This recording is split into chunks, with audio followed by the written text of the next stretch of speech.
Okay, got to read and familiarize yourself with the Act. There is a law in Virginia that you have to, if you are a public official, you have to read the Conflicts of Interest Act. You have to read FOIA. There's a law that says that they have to be sent to those elected and appointed officials. So you got to read it. Hard copy. Hard copy. Hard copy. You can read it, and you can read it digitized if you want. Right.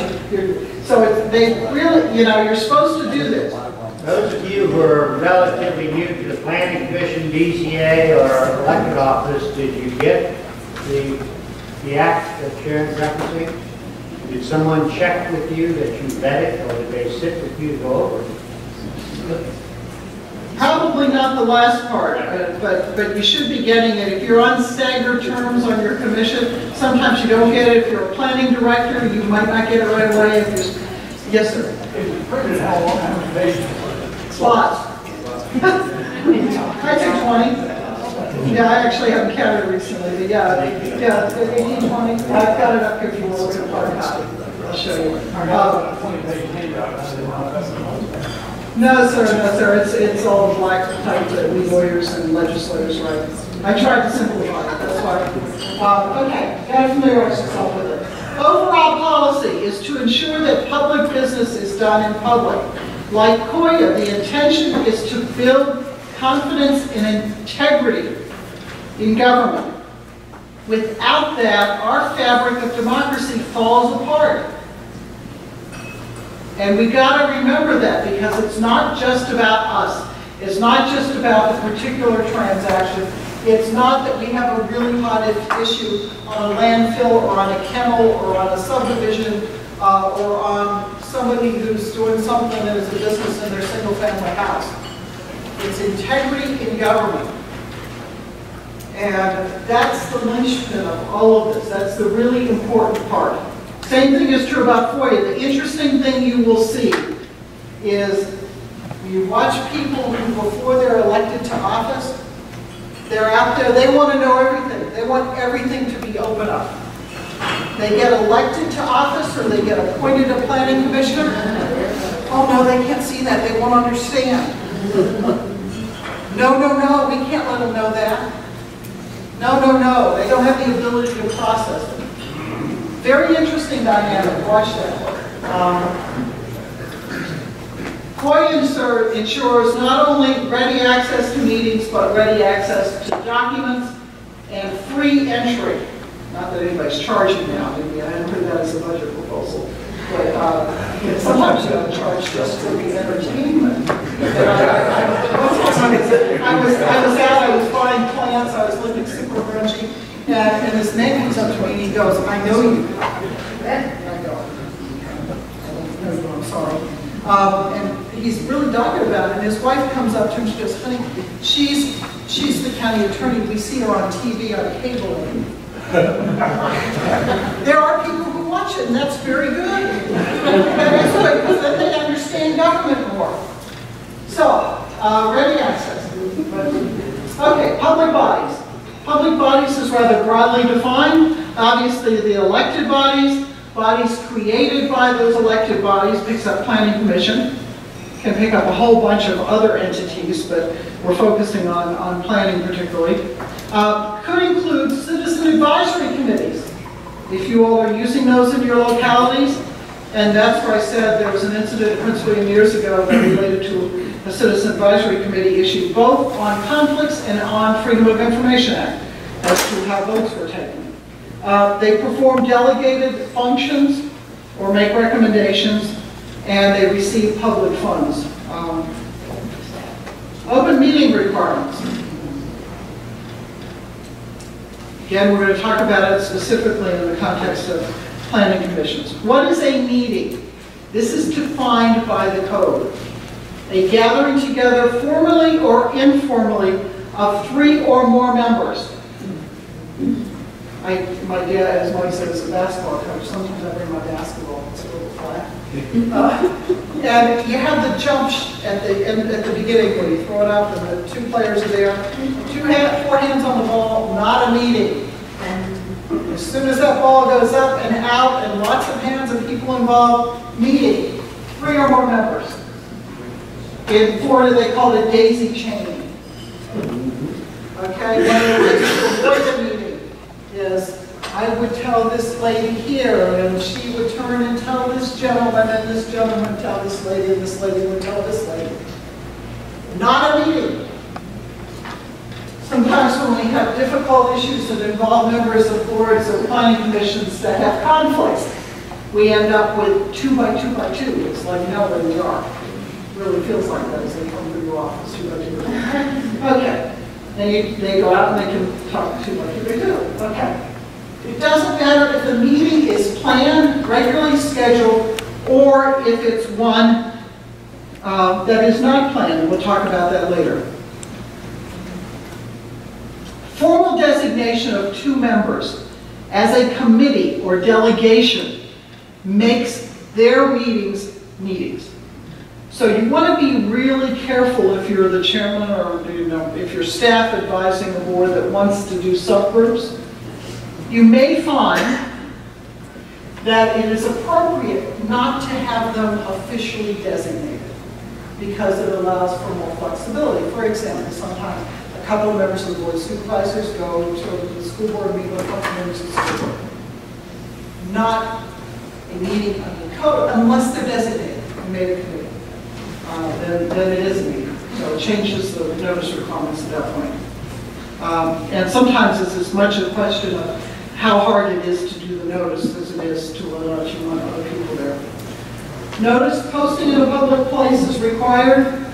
Clerk's office at least 3 days before the meeting, except for special emergency meetings, and provided to any citizen who asks. I think it's fairly routine now. There's some people that say, I want to know of every meeting. And you should have a system set up to make sure that that occurs, so they only ask once. Okay? This is really important because I know as staff you all are always at the last minute on staff reports. Usually not because you're not doing anything else, but because you're swamped and overworked. But the agenda packages, when they go out to the Planning Commission or the board, are to be available to the public. It is also important when you look at public hearing advertisements to have that text prepared. But that's a different issue. It's different notice requirements. But remember, it's really important to realize that it's got to be available to the public when it goes to the elected or appointed body. Meetings, public must be permitted to attend unless a closed meeting is held. There are cases where some members of the public are disruptive, and your planning commission should have statements in their bylaws as to how to deal with that. The chairman of the commission should walk through with you or with your legal counsel on how to appropriately deal with disruptive people in order to not get challenged as violating the First Amendment. You can't prohibit photographing, but you can indicate the area where somebody has to stand or the reporters have to be in order to do that. Jonah very graciously is standing at the back of the room with the camera. But if he were here in my face because he wanted close-up shots, then under FOIA I could say, excuse me, that's not appropriate. We need to move to a specifically designated space. I don't think that it's appropriate to put them in a closet. How about behind a column?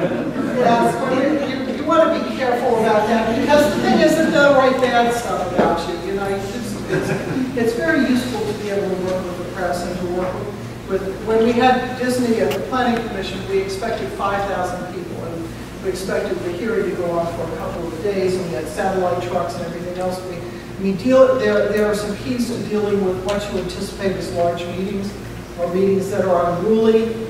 It is very helpful when we had the rather thorny Walmart situation in Orange County. The chairman of the Planning Commission and the chairman of the board had specific introductory comments on how the meeting was going to be run, and staff spent a lot of time doing logistics on it. And it was truly a matter of admiration, I think, for the county that on a very contentious issue, people saw government as orderly.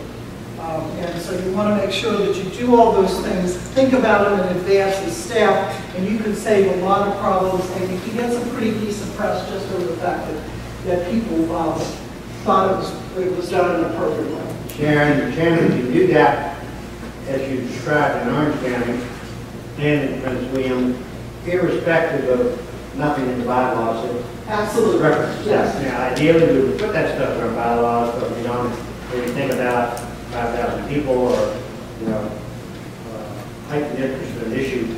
So you can, as Sharon indicates, create rules for that evening, that day, or that series of days. And don't have anyone tell you you can't. Yes. You can't. What is really important, Mike, I think if that's necessary, there's some things that come up at the last minute, but you pretty much know if you're going to have a lot of people out there.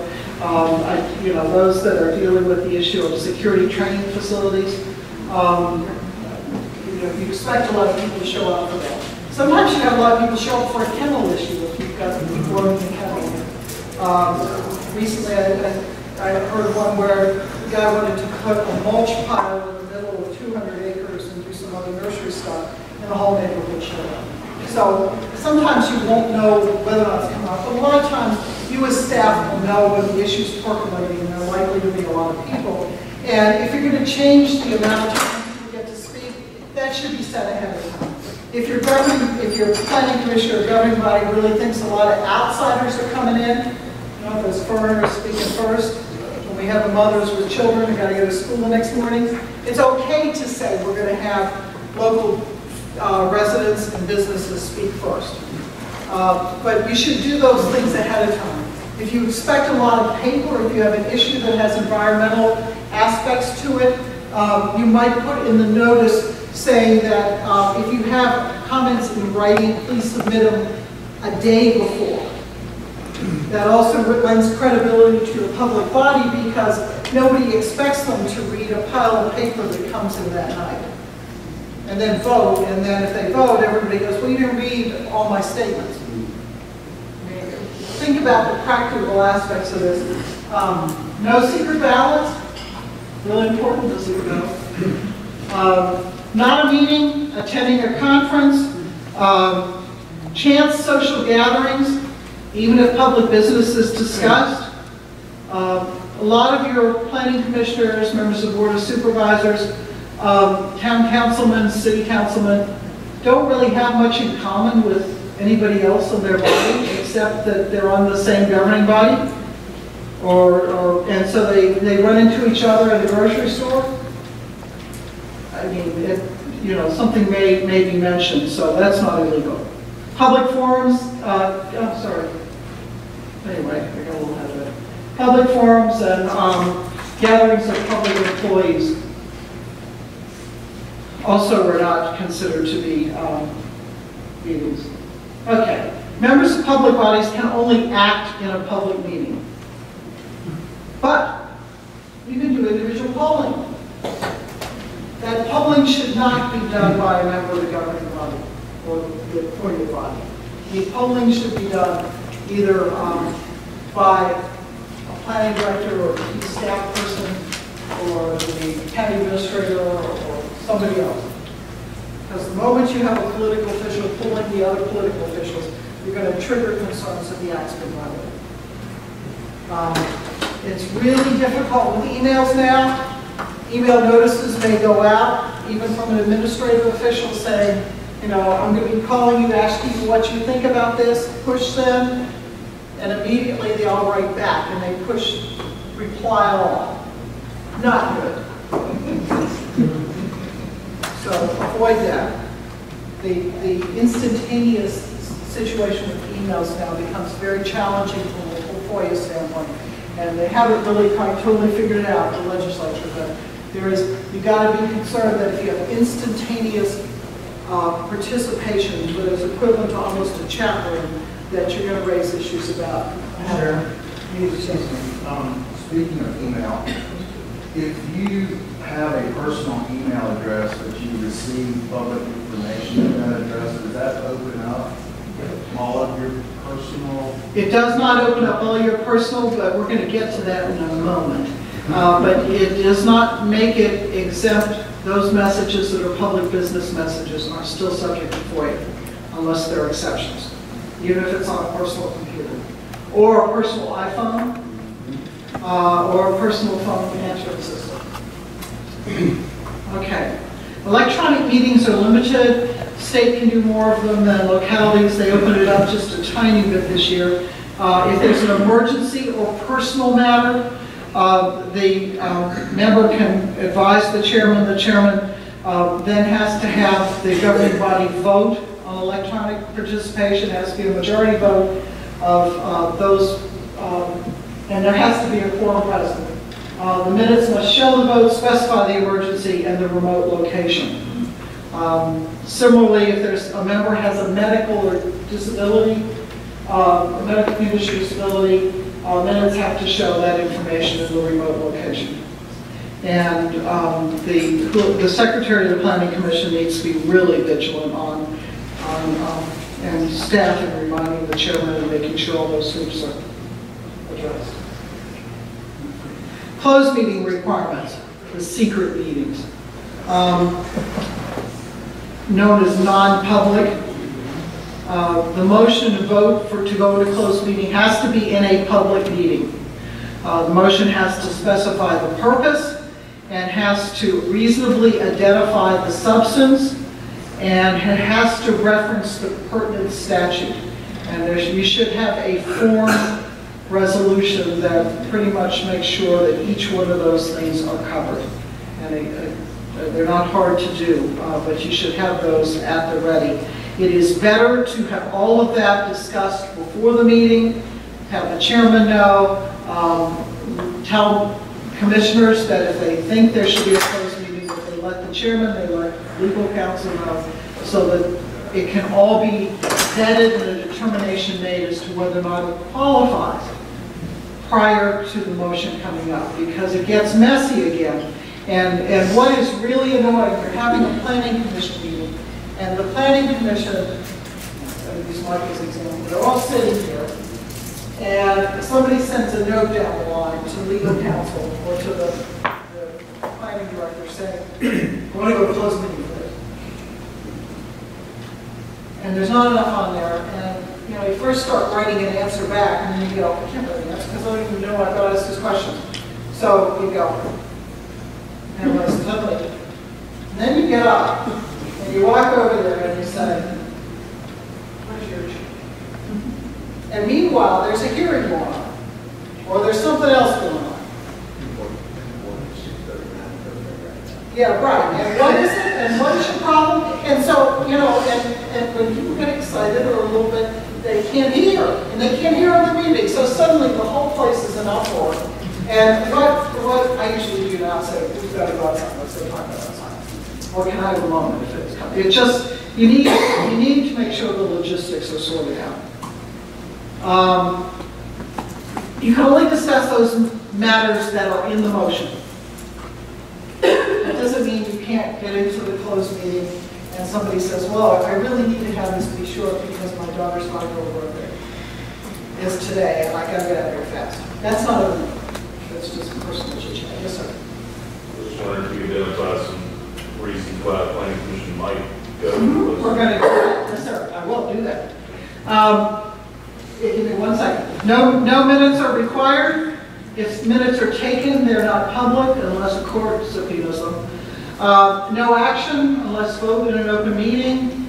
Staff and others who are needed can attend. This can include non-local government members depending on the issue. But you should be very careful because not everybody understands the rules. If they're just called in, and you need to have them that they don't leak what's in closed meeting because that can have legal ramifications. And then you must reconvene and certify you only talked about those things which were qualified under the law and identified in the motion. And you should have that form motion ready. Sometimes, not often, a member will disagree and say, oh no, we talked about all this other stuff. Usually they won't do that. Usually they'll go to their county attorney and they'll say, I can't vote for this because they talk about all this other stuff and you know that you're in there. Excuse me, ma'am. You need to say that publicly. I don't want to say it publicly, I meant badly. I'm sorry. Or, I had one supervisor said, I'll go tell them in public, I'm going to say every little bit. And you sit there and you go, okay, this is really interesting. And unfortunately, she checked it out. It just said, I don't think it was within the statute. And I was happy enough to say, do you have any other reason? No, it's not in the statute. Okay, so that's the little vote. So anyway, but they're supposed to do that before vote. Okay, some bases for a closed meeting, sir. And I made these specific to the Planning Commission as opposed to the world of things. There are a lot of exemptions. Personnel matters of individuals, hiring and firing of staff, and it has to be specific individuals. But you don't have to identify the person's name in the motion, because obviously that is the motion. It's all out there. Okay, What about discussing each other? they can discuss each other. They can discuss inappropriate behavior by each other. Exactly. And that may Your bylaw says you missed so many meetings, and you've missed so many meetings, then we're going to talk about your lack of being present. Or you talk about how people are squealing on a session out to the public. Usually that starts with, now the county attorney will address this issue. It's the issue with office.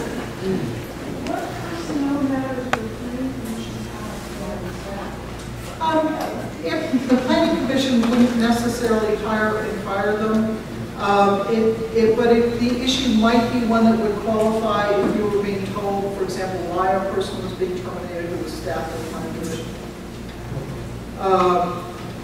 Another personal matter qualifies if let's say, a member of the planning commission has developed a serious illness and is going to be out for a while. The nature of that illness, you don't just have an announcement here that so-and-so has this illness. You might do that, you could do that in person.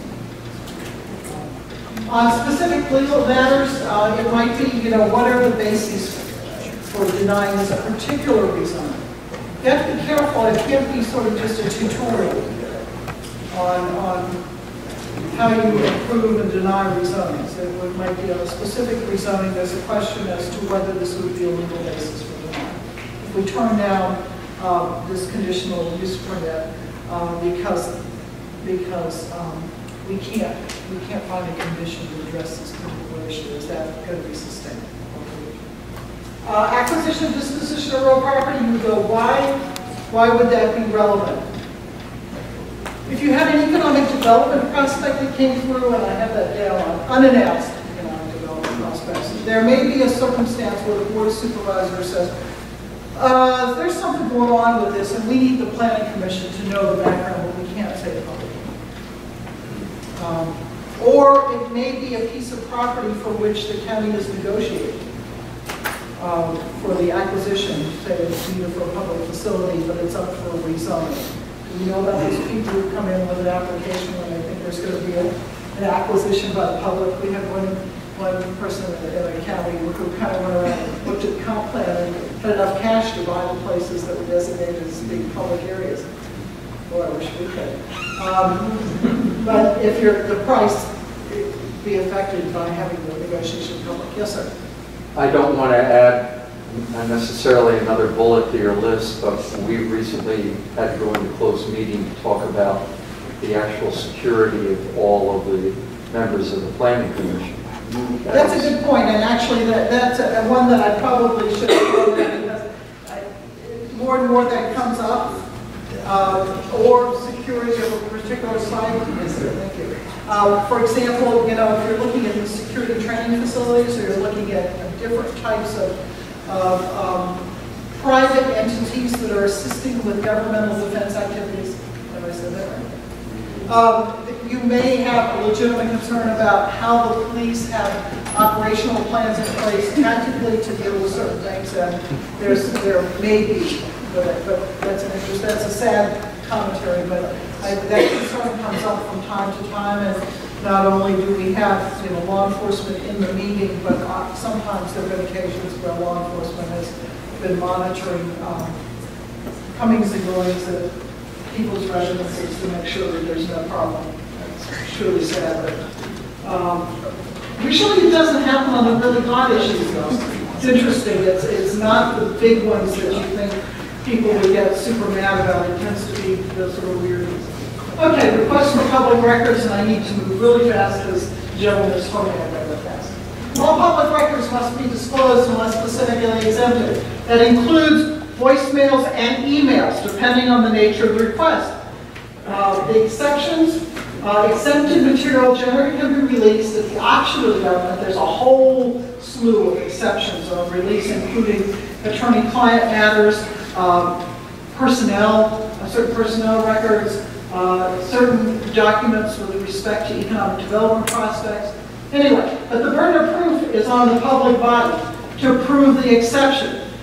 Not always easy to sort out, and this is where you want to talk to your legal counsel. The key thing is that you've got to scrutinize really closely what you're sending out. And I can't say that enough because it happens, big localities, small localities, somebody misses something or somebody's not paying attention and an exempted document will go out. And sometimes it's really a political problem, but oftentimes it may be an issue that triggers unnecessary litigation against the locality. And then it gets problematic because it costs money. Sharon? Yes? I think that first of all needs to be really emphasized. I don't know if you made the point. What's going on in the news is, I've heard several times that just because the material is exempt doesn't mean it should be by default withheld. That's correct. And there There are may slides that generally can be released, that she's encouraging, the material should be released unless there's a specific reason not to. And that's been a problem. Some municipalities or localities that just have a policy of not releasing if it's on the exempt list. That's correct. That's a good point to be made. The burden of proof is on the locality, so you can't withhold a document unless it is specifically among in the state code. You have to cite the code provision for withholding those documents. My additional point is that even though you can withhold them, sometimes a determination is made not to withhold them. And that has to be made as a specific determination by somebody who understands the implications of the reason. So, but the burden of proof is on the locality when documents are withheld. And improperly withholding documents that should be public will get to trigger fines. Okay, there are legal implications. Examples of exceptions. Complaints, the name and address of the person making the complaint. That is within the last 10 years, a relatively new exception. Because the person who's being complained about wants to know who's real or not. And that discourages people making complaints. Working papers, if it's gone out to the Planning Commission or to the Board of Supervisors and it comes from the county executive or city or county manager, it is no longer a working paper, it is a public document. Regarding minutes, draft minutes versus approved minutes, No, draft minutes are going to be public unless they are in some way protected as private. It may be that you decide to consult your legal counsel on whether the minutes are being appropriately phrased. And you're not going to do that all the time. Your legal counsel is not going to bother you, I'll tell you, every 7 minutes. But there could be a situation where there are legal implications. Let's say there were like 5 different votes, and they were on the same matter, and they were very confusing. You might want to have your legal counsel review the draft minutes to make sure that the votes are properly articulated. But drafts that remain in the files are public documents. So this is primarily talking about working papers, okay, of the county executive, city or county manager, governor's secretary. Proprietary information, but it needs to be marked by the private entity that is giving it to you and indicating that it's proprietary. It needs to be marked. Attorney-client advice. Records compiled for use in litigation is called attorney work product or active administrative investigation. Reports prepared for closed meeting unless those reports are commented on in a public meeting. So if you have a report for closed meeting by your economic development director on an economic development prospect, And then you go out and tell open meeting, and one of the members of the board of supervisors or commission says, well, this is a great report here. I want to talk about paragraph 3 of it. Inadvertently, they become public. Okay. Who can make requests? Any citizen of the Commonwealth, any radio or television station, and any newspaper with the circulation of Virginia. What is the request? It doesn't have to be in writing. That is a common misconception that's still out there, that it's got to be in writing. If somebody says, I need a copy of your zoning ordinance, don't make them file a written FOIA request. But make sure it's taken care of, okay? You can require, if they say, I want every document that relates to the entire county relating to agricultural zoning since 1958. You can do 2 things. One, make it more specific. And secondly, you ought to be figuring out what it's going to cost before you even start that work. Yes, sir? Don't you have to have a policy in place when you start a fee? You should have a policy in place on the fee. If you don't have a policy, and you know your copy cost is $25 cents a page, then you may be able to get away with it. But it's far, far better to have a process and policy in place that everybody knows about, everybody follows. I even think that on anything other than sort of routine documents, that there ought to be a form that you fill out that says estimate, request, and it's tracked. Yes, ma'am. Clarification. Person making the complaint, if you obtain that person's name or they give you their name, do you have to release that to the person that they're complaining on if they have? No, that's an exemption. Okay. Response time, 5 working days. Generally, you can ask for an extension to 7 working days, but you have to have certain requirements on that. You can reach an agreement to 10 working days if the requester is Copy Monday through Friday? Yeah, working days, Monday through Friday, business days. Yeah. And then sometimes the requests are such that you can't deal with the requester and you need more time and you go to court. Yes, sir? Citizen calls in by phone, makes a request to the first person who answered the phone at town hall. Does the clock start ticking? Yes. Yes, you want to if you don't understand the request, you want to write back or call back right away. Yes, the clock starts ticking. Okay, response must provide all documents requested unless there's an exception.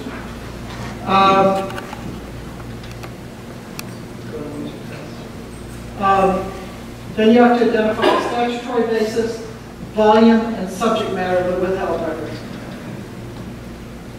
Electronic records have to go out in any format that the locality normally uses them. So you might find real estate agents ask for certain GIS information, and you should send it to them on your normal electronic if that's what they ask for. You're not required to create them if they send you a list of questions, like, why did the board do this? Or can you please explain the reason for duplexes being in an agricultural district? And you're not required to do it. Reimbursement of cost, actual reasonable cost. You can ask for an advanced estimate. We can send it out there. If the costs are estimated to exceed $200, you can ask for those monies in advance.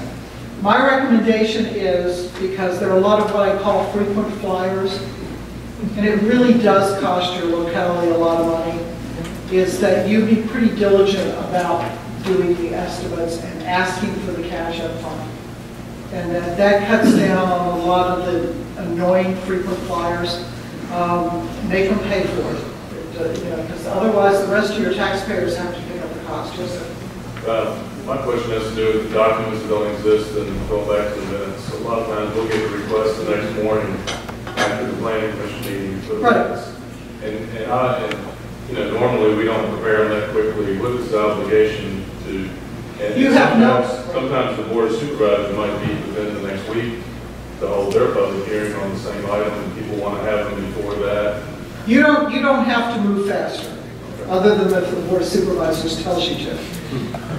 You might say, we anticipate the minutes will be completed in 10 days if you'd like to call back then and see if they're available.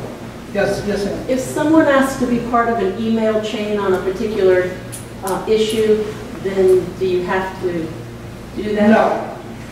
No. I'd be wary about doing that. Okay. Remember, electronic communications are subject to FOIA. Very important.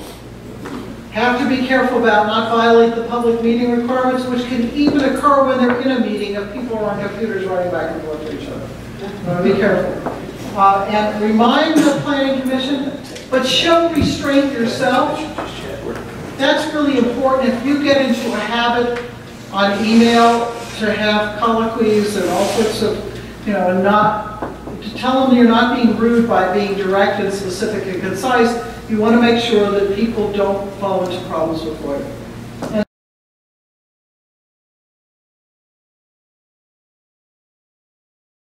We're going to go really fast with this. We have Planner Dave Diligence, who has a no problem, contentious rezoning. Ammo Productions wants to build a outdoor movie theater next to a battlefield because it will make juveniles want to come.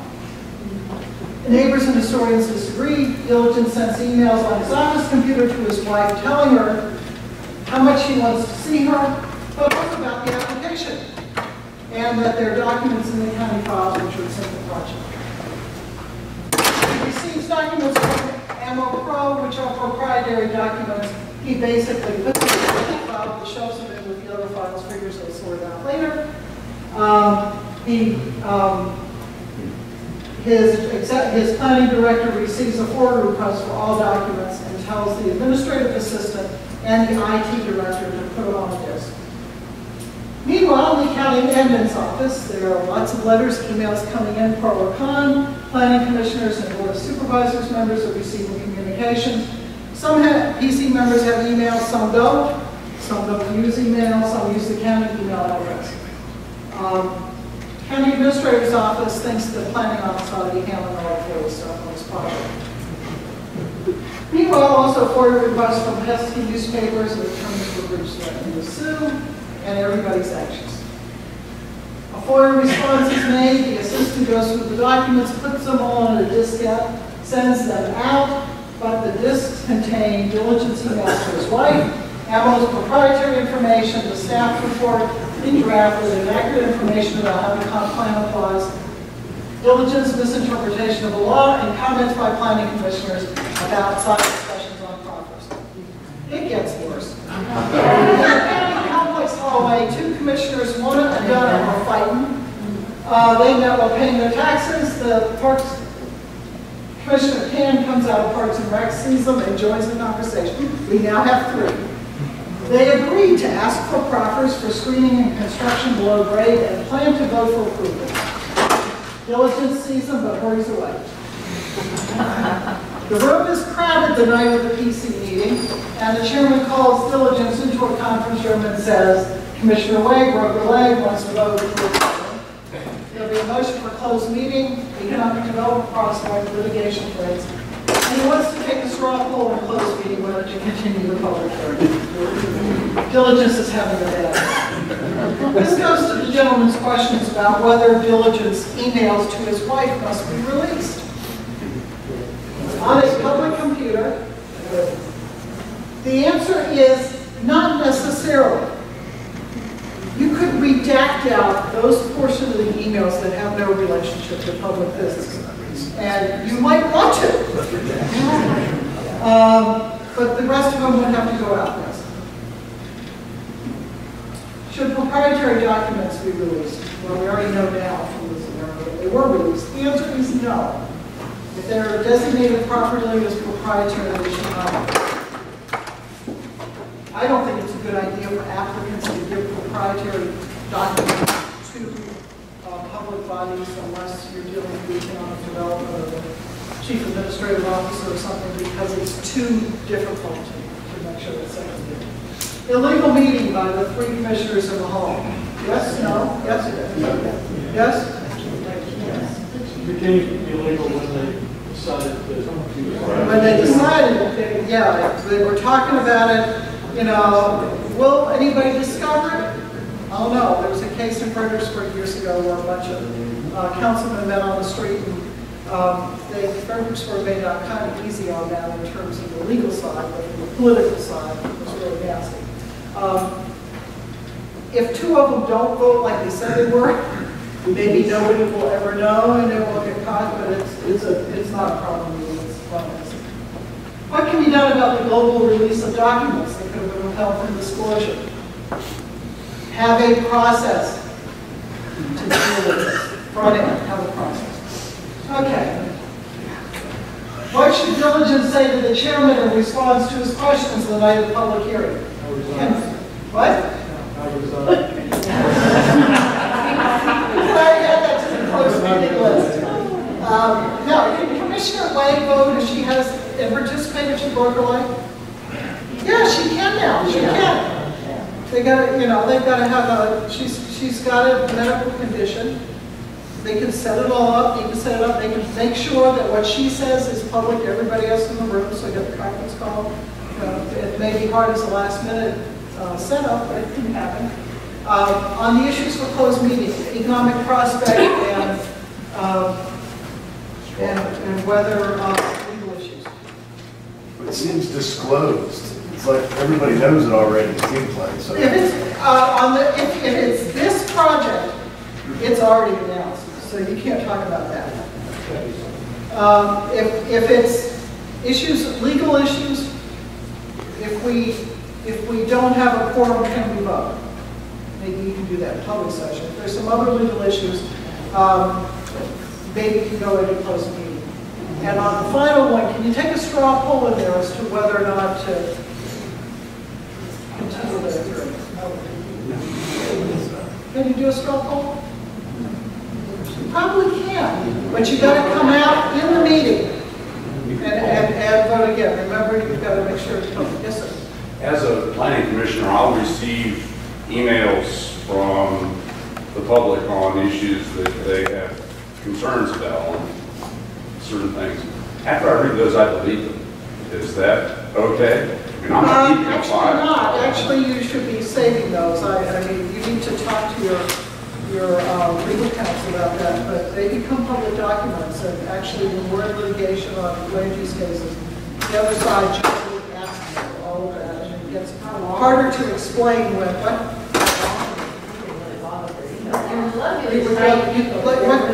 a lot of them will go in, a lot of smart commissioners and elected officials will go to their legal counsel and to the locality's IT person and have it done onto a diskette. And so, you should, the issue that is going on here.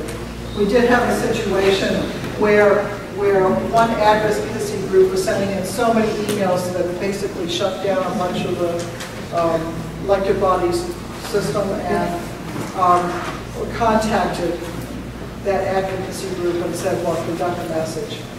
Can you please tell people to stop? And they actually did. It's something, it shows where if you deal with people directly and say, look, this is creating a problem maybe you didn't foresee. Yes? As a practice, do you think commissioners should forward those to staff and then they can delete them? I think you better have a different process than that. You're going to drive your planning staff nuts.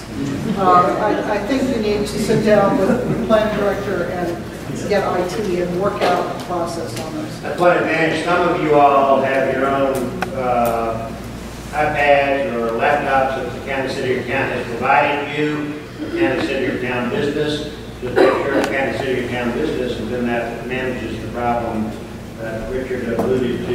If you're getting those messages on your private computer, you need to hold on to them rather than delete them, and then that you can get in trouble with personal versus private. Yeah.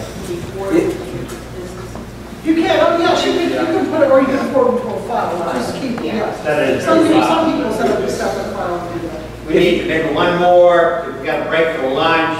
Staff got to get in here, and then we got to get back in here for the panel that went to the meeting. Art? Well, if you don't open the email, does it constitute a communication? Yes, yes. Well played. Nice try.